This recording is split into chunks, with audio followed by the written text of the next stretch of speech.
I'm Cynthia James, and this network is about changing lives one woman at a time.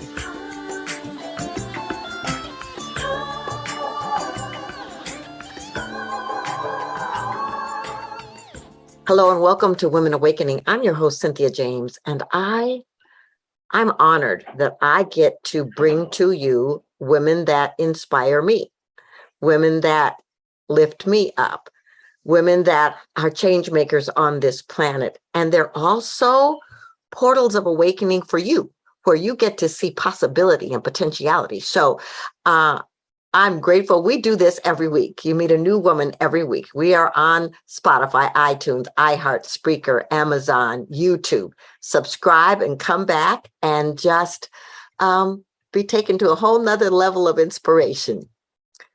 My guest today is Cheryl Grace. She is a highly sought after executive coach and speaker. She's committed to coaching women on how to be their best multidimensional selves, unapologetically fabulous at work, in love, and at home. With a corporate career that spanned 25 plus years as a global brand strategist, managing high-stake projects, Cheryl provided strategic counsel to Fortune 500 clients, C-suite executives, and elected officials. And during her years as a corporate powerhouse, she was regarded as a pioneer who shifted the narrative and changed the way the nation and corporations regarded Black America's spending power and cultural influence. And she did that long before it was trendy. So as the CEO and founder of Powerful Penny LLC, a transformative lifestyle brand that provides empowerment, resources, online courses, workshops, and executive coaching services, Cheryl has refocused her work from successfully transforming corporate reputations to transforming individuals striving for the next level of advancement. You may have seen her in Black Enterprise Magazine's 50 Most Powerful Business Women, or a remarkable person by the Chicago Tribune, and a distinguished alum by Purdue University. So, Cheryl, I'm so glad you're here. And I just want to say about your resume, wow. Really. I am so honored to be here and flattered that you think of me as one of the inspirational women that you have opted to include on your fabulous podcast. So thank you. Thank you. So let's just start. Where did you come from? Where were you born? I don't think you probably came on the planet saying I'm going to be a change maker in the world of business. No, but I am the oldest of 6 girls. And so I've always had that leadership in me. I won't call it bossiness because, bossy has a negative connotation with it, but I've always been in a leadership role, beginning with my family. I grew up in Fort Wayne, Indiana, which is a mid-sized town in Indiana, and left there as soon as I could when I got out of college and headed to Chicago. I was going to use Chicago as a stepping stone for New York, which is where I wanted to be, but I fell in love with the city, and so I've been in Chicago ever since. Well, that's wonderful. So first of all, bless your mama for 6 daughters. I just want to say that up front. And your daddy too. I mean, because I'm sure all that was a lot of energy. A lot. But I just want to talk about, so what inspired you to start taking this path in business where you could see a need for executives to go to a whole nother level? When I started out in my career, no one would help me. And back then we had typewriters, electric typewriters. So you had to write letters painfully, one letter at a time. And I mean, individually, like a character at a time. And if you made a mistake, then you backspace, and whited it out. And I sent out dozens and dozens of letters, and no one that I admired at that time would help me. And so I just vowed way back then that if I ever became successful in a career, that I would not be that person. I would be the person that I actually yearned for when I was in my 20s. I would be the person that I wish I could just turn to when I was in my 30s or my 40s and looking to scale up. And so that's who I have modeled myself after. I modeled myself after the person that I wanted to be, the person that I needed. That's so incredible, and I just want to talk about a little bit about your determination, because a lot of people, when they get to that place where they don't feel supported, they don't feel nurtured, they don't feel seen, they'll pause. So what was it in you that said, oh, no, next step, next step, next step? Yeah, that's a great question. I have always had this mantra that every 4 years, I would either move up or out. I would either move up into the next role there at the company, or I would move on to another company who valued me the way I felt that I needed to be valued.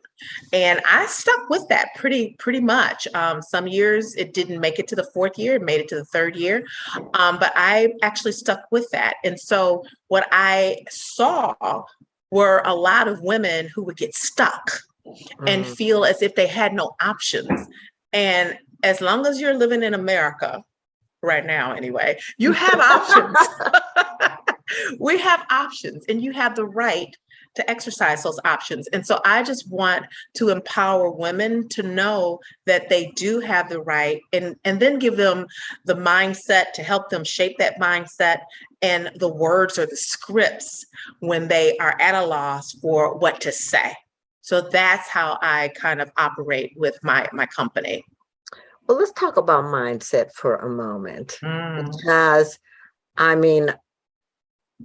it is probably the foundation of what creates success, but it's not always so easy to achieve. And and I was like, you want them to be fabulous at work, in relationships, in love, that's mindset.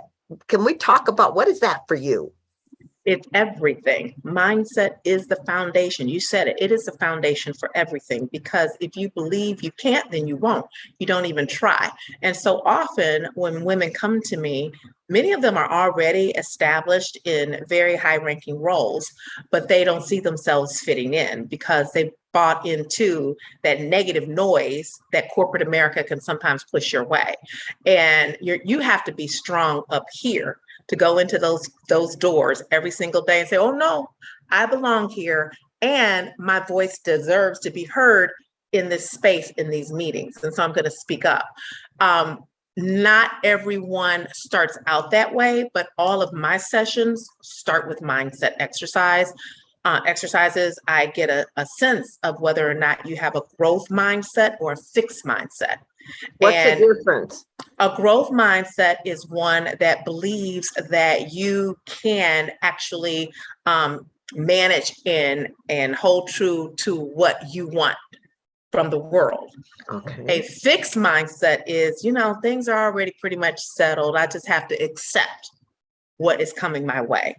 Neither is good or bad.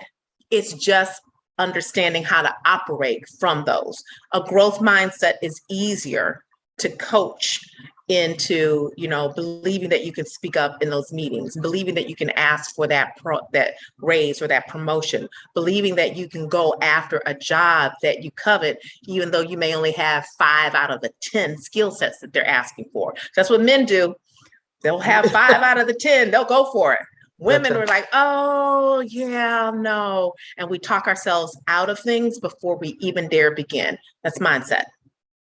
Yeah, well, that's so important, and I'll just speak for myself. I had to do a lot of work there, because when I decided to be a solopreneur, it was like, do I even know what I'm doing, and can I get there? So I guess I really want to talk about, so that's in business. How do you translate that into relationships, where you stand in your power, where you bring your gifts, where you ask for what you need? How do you translate that? Absolutely, it's necessary in relationships too. And the reason you alluded to the fact that I focus on at work, in love, and at home. And it's because I believe that when the three of those core elements of who you are commingled, you are operating from a sense and a place of power. When one is out of whack with the other two, or two are out of whack with, one of them, then what that means is that ultimately there's going to be impact in some other area. One of those other areas is going to be impacted. So you want to make sure that you're operating from power. When you're single, it is as simple as saying to yourself, and I shouldn't say simple because it really is not simple. It takes a commitment to working to get to that point. But you want to reassure yourself, I am deserving of the healthy, monogamous, committed relationship that I desire. If you don't believe it, you can't convince any guy to give you that which you don't even believe that you deserve. So that's where the mindset starts. And then in terms of being at peace and having harmony at home, if you've ever walked out from a chaotic environment into fresh air, you know what it feels like to just whoosah. So you want to make sure that you don't have to woo-saw every time you step out of your house. You should be woo-sawing when you're also in your home. And that's why I want to make sure that you're not bringing any negative energy from home or your relationships into the workplace. Because we've all seen people, we think, man, if they just had sex, I bet they would be a much nicer person at work. Absolutely. So what obstacles have you overcome to get to this place where you can empower others? I had a really rocky starter marriage. My starter husband and I were married for 18 months. And I knew at month 12, when we were celebrating our first year anniversary, this is not what I signed up for. And I couldn't breathe. And I didn't have the wherewithal to say, it's okay to get out of something that you really knew. I really did know in the back of my mind, and I didn't trust my gut, that I shouldn't have entered into that marriage to begin with.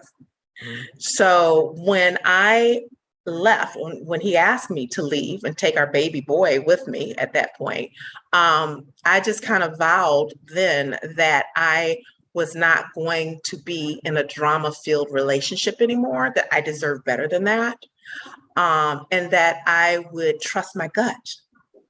Yes. And I would pay attention to that little voice going off in the middle of the night in my head that said, what are you doing?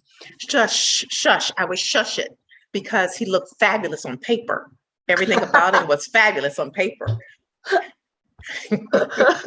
Harvard educated attorney, Wharton School of Business, Army, he looked great on paper. He was tall and handsome, but we didn't have the same values, the core values. And I recognized that early on in the relationship. But, I was 32 at that point. I'm like, shush, girl, men aren't like this. Just don't fall off of trees. Grab him. And I should have listened to that voice. And so now I encourage women, trust your gut. And hear that voice inside your head, and also believe it. If you're dating and you ask the guy what he wants, believe him when he tells you, when he has nothing to lose with what he's telling you. My starter husband told me he didn't want to be married. He said that. And I'm like, oh, he just hasn't experienced all of this. He'll be fine. Yes. Been there, done that. Totally. Yes. Believe them when they tell you. So I just want to talk about this because now you're out of this marriage. You have a small child. You are in the process of recreating your life, reinventing your life. Talk about that for a moment. How did you balance that? It was awful. My car got repossessed. I had to move in with my parents with the baby in tow. And I decided, after crying every single day for like 40 days straight, I didn't have it in me to cry anymore. And Prince Charming was not going to come and save me. I needed to save myself. And so I've completed my MBA. I started following Dr. Wayne Dwyer, and started focusing on the inside and what I needed to do to fix my situation and how I needed to present myself to the world. So, and then I got bold, because at that point I had nothing to lose. I lost so much, I didn't have anything to lose. And so when this television job opened up that I was wanting, and I was late applying for it, and they basically told me, oh, well, the good news about this job is that everybody has applied for it. We've had more than 100, 150 applications. The bad news about this job is we've had more than 100, 150 applications. So we've had to shut down the interview process, but you can come in for a quick conversation. I don't have anything to lose. So I went in with a spreadsheet of files in a laminated booklet that I put together to show them not only why I was the perfect person for the job, but how they fit into the landscape against other television stations, how they compared. Nobody else was doing that back then. And I took a risk. I was bold. I'm like, it's going to cost me a weekend of my time to do this, versus I could get the job and I could have my dream job. And I got that job. And that's when I started using vision boards to make sure that I mapped out, and goal setting to make sure that there were solid goals set alongside the visions. And I've been living my life like that since 1999. Well, that is so powerful. And I just want to say, ladies, I hope you're listening.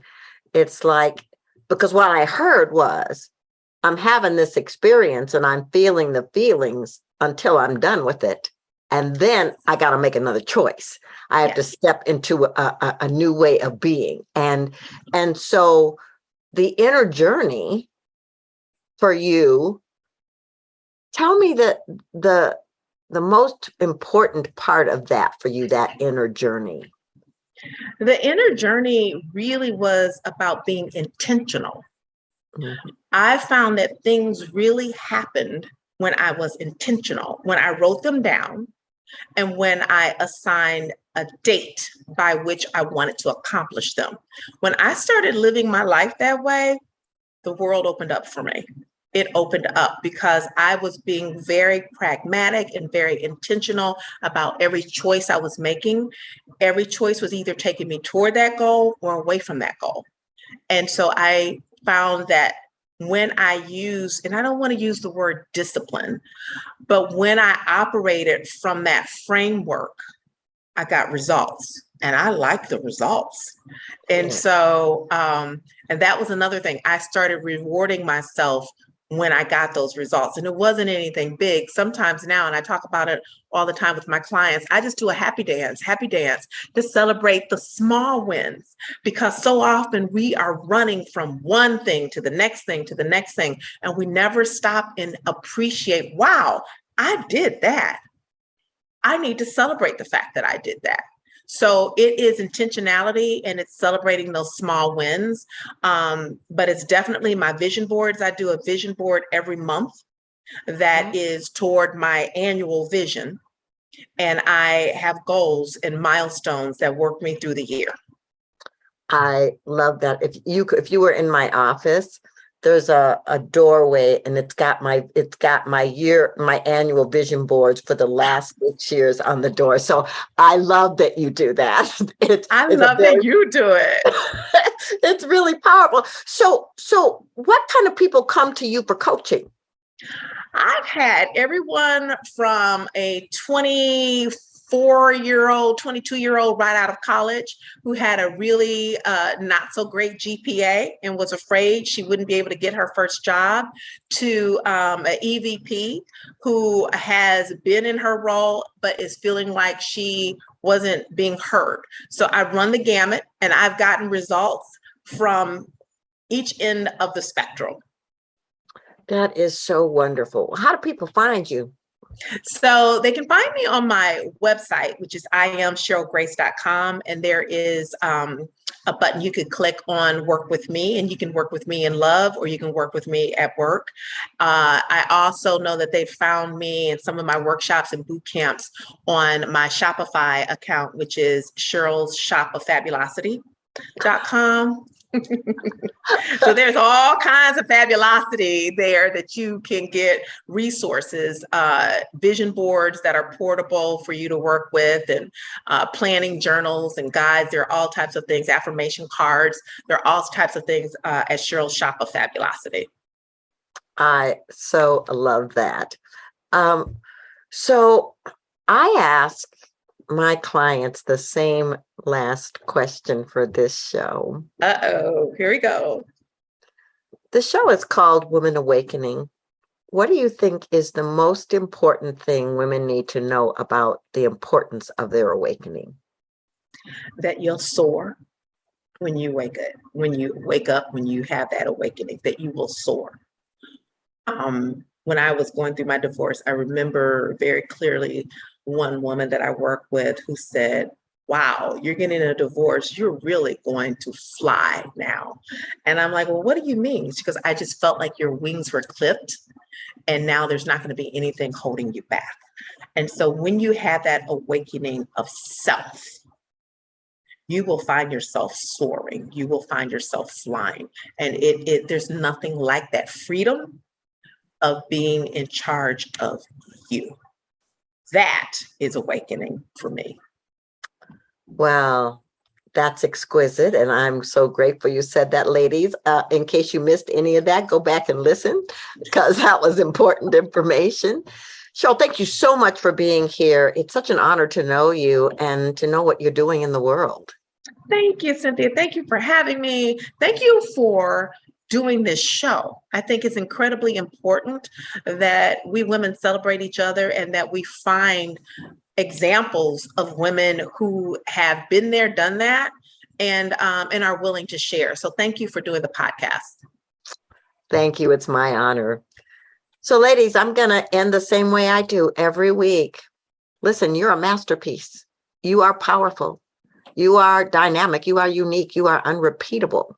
Therefore, you are on this planet to do something nobody else can do the way you can do it. So tap into your passion, find your calling, step up, step out, and be the best that you can be. The universe will sync up with you and take you the rest of the way. Thank you so much for being with me. I love you, and I will see you next week.